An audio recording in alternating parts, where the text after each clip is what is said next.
So Return of the Living Dead 4 and 5, Necropolis and Rave to the Grave are two TV films made for Sci-Fi that were released both in 2005 on the same day in October and released on DVD, being Necropolis, which is the fourth, in 2006, and Rave to the Grave, which is the fifth, in 2007.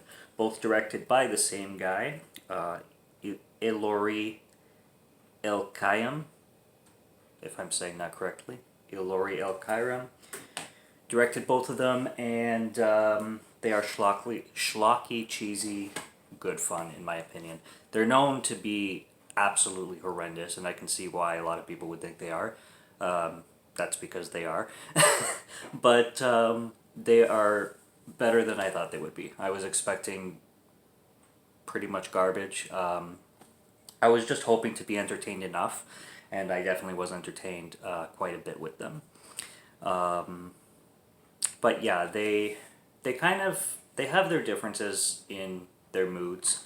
I would say that Necropolis is more of the action themed film, and then this one is more of the schlocky teen comedy feeling film. I think I personally had a little bit more fun with Necropolis. A lot of people actually didn't like this one, like this one least out of the two, but they make a pretty sweet double feature. I must say, like, obviously the original trilogy is not going to compare at all to these, but for what they are, man, like, you get a little bit more zombie action, and watching them back to back is pretty sweet. I mean, I watched them for the first time just now, and I had an absolute blast with them.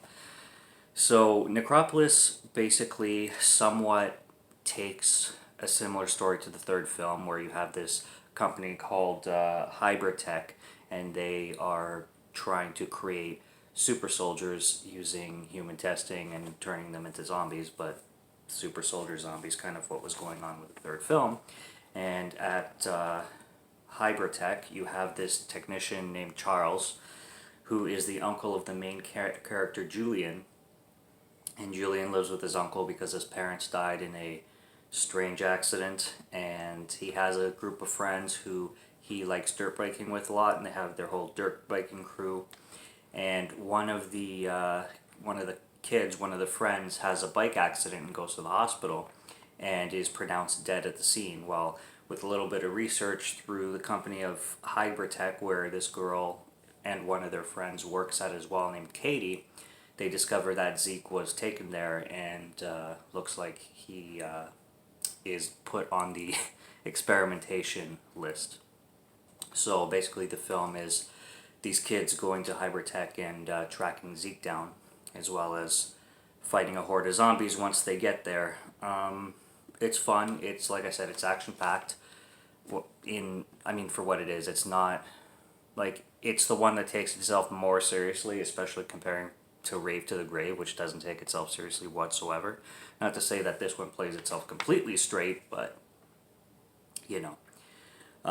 The virus is spread at the beginning of the film through a leaky pipe, and there's this really funny scene involving two homeless guys, and they're also barbecuing a sewer rat, which is like this big, and makes for some pretty comical stuff, especially when the rat comes to life.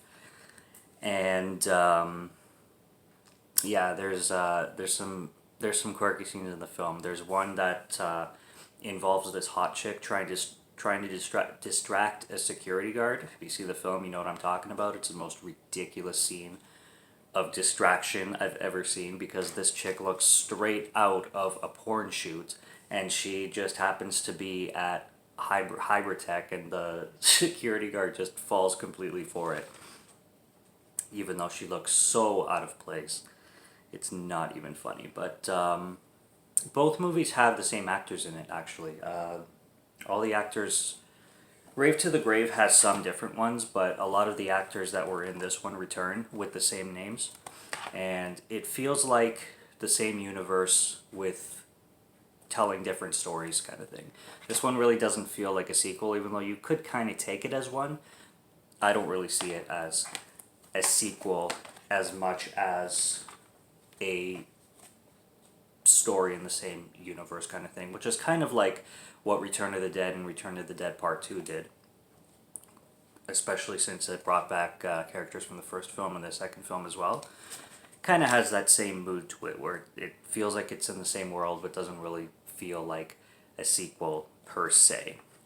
Rave to the Grave, basically your plot revolves around them using the Trioxin 5 again, and a bunch of kids get a hold of it, and they decide to make this drug similar to ecstasy, which they end up calling Z, because its high can take you to the levels of ecstasy, plus zombify you as well, so that's where the name Z comes from, ironically.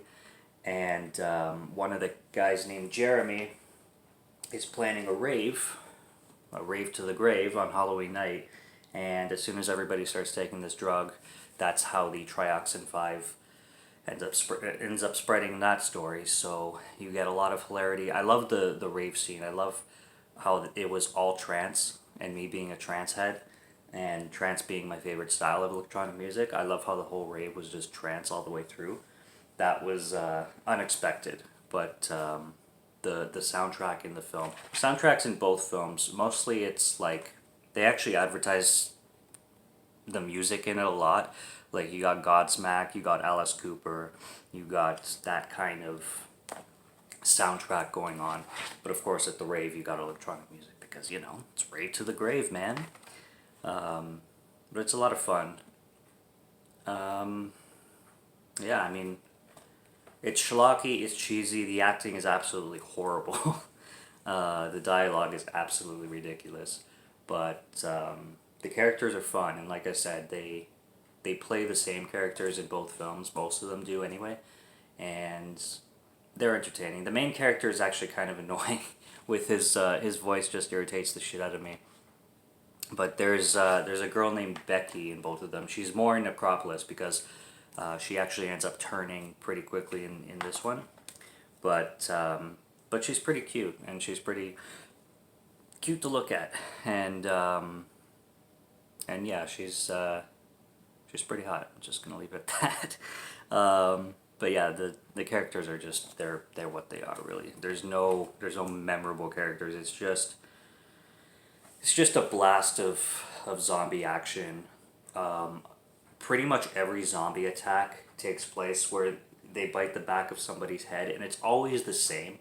I find that so ridiculous because every attack is the same. They just chomp on the back of somebody's head, and they're all like brains and just ripping like flesh right off the back of the head, but it's always in the back of the head, except for a few scenes actually. In Rave to the Grave, there's a hilarious blowjob scene involving Becky, and she's like, brains, and then she bends over to give the dude a blowjob. I'm like, I think you missed the brains there. And then he's obviously like enjoying it for a good like 20 seconds before she obviously bites his dick off. There's these Russian guys too, which they are in both films, but they're a lot more apparent in this one. And there's scenes where they struggle with English, and it's absolutely hilarious. One guy takes a shot with a rocket launcher at a car, and it blows up, and he's like, bullshit. And the other guy's like, no, it's bullseye. There's a lot of that. It's really good. Oh, the Tar Man is back. Can't believe I forgot to mention that. They bring the Tar Man from the first film back in the fifth. Kind of makes like a little cameo. And they utilize the Tar Man actually pretty well because they make him just fully comedic, and he's like that character that you remember and you're like, oh my gosh, they brought him back. So I really liked how they did that in Rave to the Grave. Like, it feels like a teen comedy with zombies. Like if you took the zombies out, this would really feel like a teen comedy. But this one feels like kind of like a cheap man's Resident Evil, with you got your sci-fi action going on in the mixed with a lot of zombies, most of it taking place at Hydratech. So you get this high-tech company, and you even get some of the future zombies coming up with like Gatling guns, and one of them kind of really reminds me of Nemesis from the Resident Evil video games and the film. But yeah, like I said, you get the idea of what they are from from that. I had a preference on this one a little bit. I didn't think I would, but that's how it went down. And I really enjoyed watching them back to back. So that's Rave to the Grave and Necropolis. Return of the Living Dead 4 and Return of the Living Dead 5. And that's my double feature. And that is my B-movie banter. So B-movie banter double features are going to be happening a lot because I think that's the best and most fun way that I'm probably going to have reviewing B-movies is finding a bunch to watch back to back.